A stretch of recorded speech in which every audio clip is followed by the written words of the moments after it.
आपको किसने अधिकार दिया कि आप ये बात कहिए कि ये देश है या हिजड़ों का फौज? आप बताइए।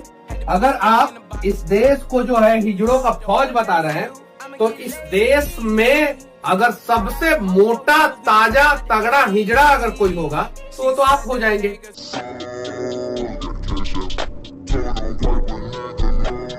मनीष भाई ने बहुत ही बढ़िया रेला है इस वीडियो को, और जिन्हें नहीं पता उन्हें बता दूं, बाबा सिद्दीकी नाम का एक कांग्रेस पार्टी का काफी बड़ा नेता था और इसका बेटा भी कांग्रेस पार्टी का एक विधायक है जो कि सलमान खान का काफी करीबी माना जाता था।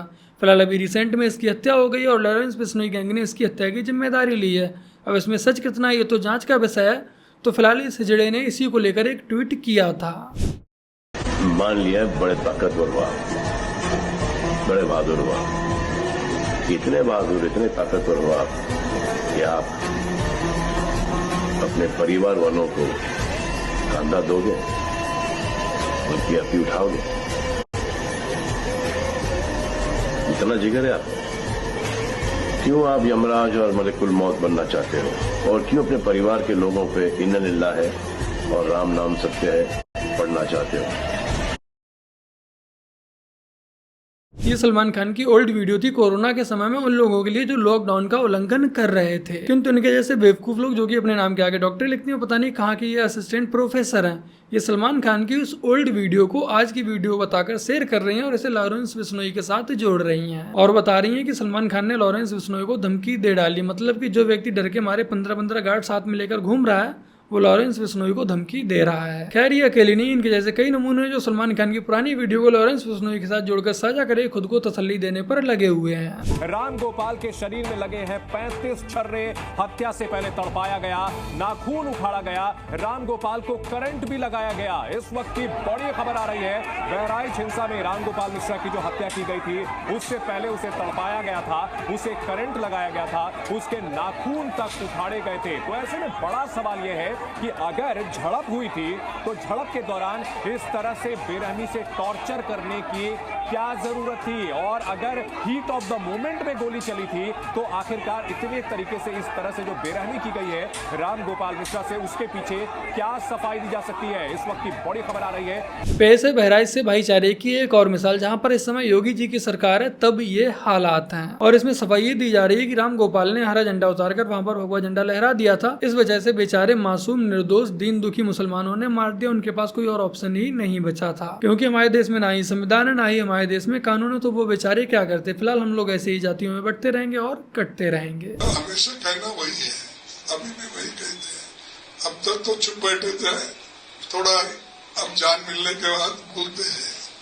तो अर्बन नक्सल तो जो बुद्धिवादी है प्रोग्रेसिव उसको अर्बन नक्सल बोलना, कांग्रेस है उसको बोलना, ये उनकी आदत है।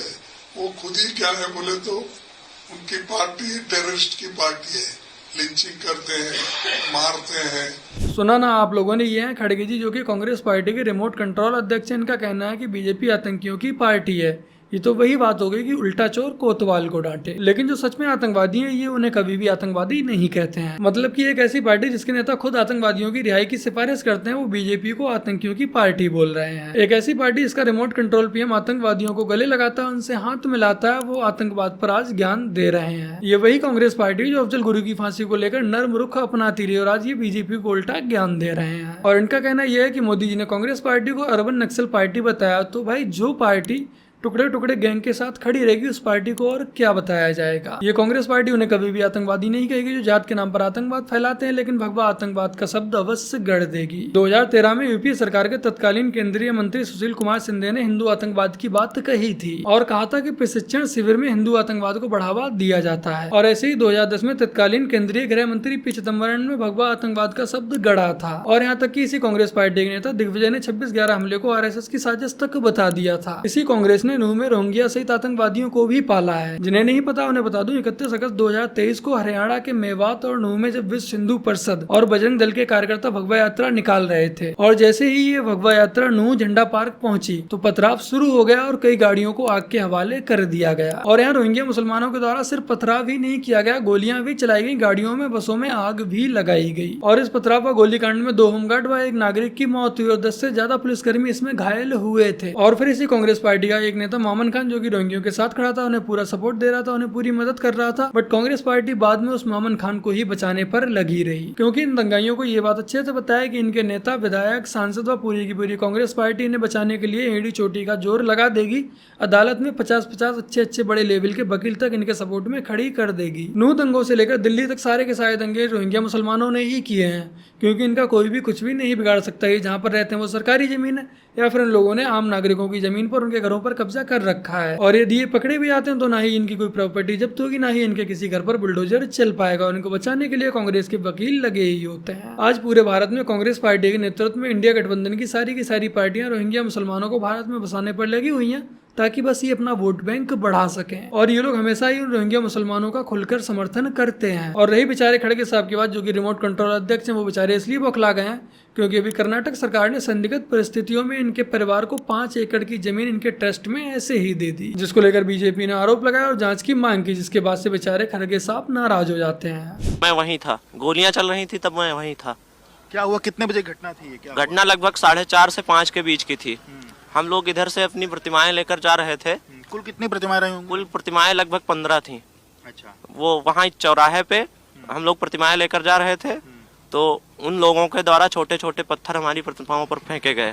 जब बिना प्रतिमाएं लगभग 15 थी। अच्छा। वो वहाँ चौराहे पे हम लोग प्रतिमाएं लेकर जा रहे थे, तो उन लोगों के द्वारा छोटे छोटे पत्थर हमारी प्रतिमाओं पर फेंके गए। जब बिना कुछ कहे ही पहले हाँ, वो असल में हम लोग गाना बजा रहे थे, ठीक है।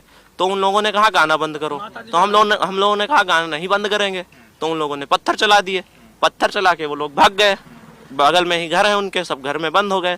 हम लोगों ने वहाँ प्रोटेस्ट किया, धरना कर दिया वहीं पे कि प्रशासन क्या कर रहा है। प्रशासन उन लोगों को लेके आए, उन लोगों को पकड़ के लेके आए। ये कहने पर यहाँ सीओ एसओ हरदी ने तुरंत लाठी चार्ज करवा दिया हम लोगों के ऊपर उल्टा।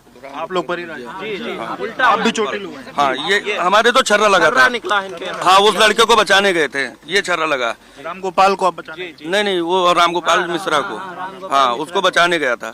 उसके सर को घर में खींच करके ले गए। हाँ, अब्दुल हमीद का लड़का रिंकू और सपलू इन्हीं लोग थे, और अब्दुल हमीद और फाहिम और खुर्शीद। हाँ, कम से कम 10-15 लोग पूरे तैयारी से थे। कोई लड़ाई थी उन लोग की? कोई लड़ाई नहीं। मामला ये हुआ कि गाना बज रहा था, रिंकू निकले, उनके दरवाजे पे जैसे आगे जाम लग गया, गाड़ी खड़ी हो गई, बाजा बज रहा था। वो रिंकू आया, कहा कि बाजा बंद कर लीजिए। तो कहे भाई साहब क्यों बंद कर लें? कहे नहीं, हमारे दरवाजे पे बाजा नहीं बजेगा। तो वो ट्राली वाला कहा कि क्यों नहीं बजेगा, आपके जुलूस में हम लोग इंटरफेयर तो किए नहीं, आप बाजा बंद करते हो कि गोली मार दूं। मुस्लिम जहाँ पर ज्यादा है वो मुस्लिम इलाका हो जाता है, वहाँ पर हिंदू शोभा यात्रा नहीं निकाल सकता, वहाँ पर हिंदू डीजे नहीं बजा सकता, बैंड बाजा नहीं बजा सकता है। लेकिन हाँ, ये लोग दिन में 5 टाइम लाउड स्पीकर पर अवश्य सीखेंगे। और यदि इनके लॉजिक के अकॉर्डिंग देखा जाए तो पूरे देश में हिंदू ज्यादा है, तो फिर तो ये हिंदू राष्ट्र हो गया। बट क्या आपने कभी सुना कि हिंदुओं ने मुसलमानों पर पत्थर बरसाए हों? तू मेरे जाति को गाली क्यों दिया? तू मेरे जाति को उल्टा बोलेगा? ना, ठीक है, खूब लड़िए, जिसको जो करना है करके चल जाएगा। कहना क्या चाहते हैं आप? कहना ये चाह रहे हैं कि पहले रामनवमी जुलूस में पत्थर खाते थे, अब दुर्गा पूजा के विसर्जन में गोलियां खा रहे हैं। उधर कोलकाता, हावड़ा, गढ़वा, कौशाम्बी में कभी हिंसा हुई तो कहीं मूर्ति तोड़ दी गई। इधर बहराइच में तो एक युवक को जिहादियों द्वारा गोली मार दी गई। क्यों? क्योंकि उसने झंडा हटा दिया था। झंडा तो वापस आ सकता है, क्या उस युवक की जान वापस आ सकती है? भाई साहब, अब हमें एक रहने की जरूरत, वरना हम पर डिवाइड एंड रूल चलता रहेगा। फिलहाल अब समय आ चुका है कि विपक्षी पार्टियों के बहकावे में आकर हम लोग जातिवाद में ना लड़ें, एक बने रहे, वरना ऐसे ही कटते रहेंगे। तो बस मेरे प्यारे भाई बहनों, आज की अपनी इस वीडियो में इतना ही। वीडियो को लाइक, शेयर, कमेंट और अपने इस चैनल को सब्सक्राइब आज से कर लीजिएगा।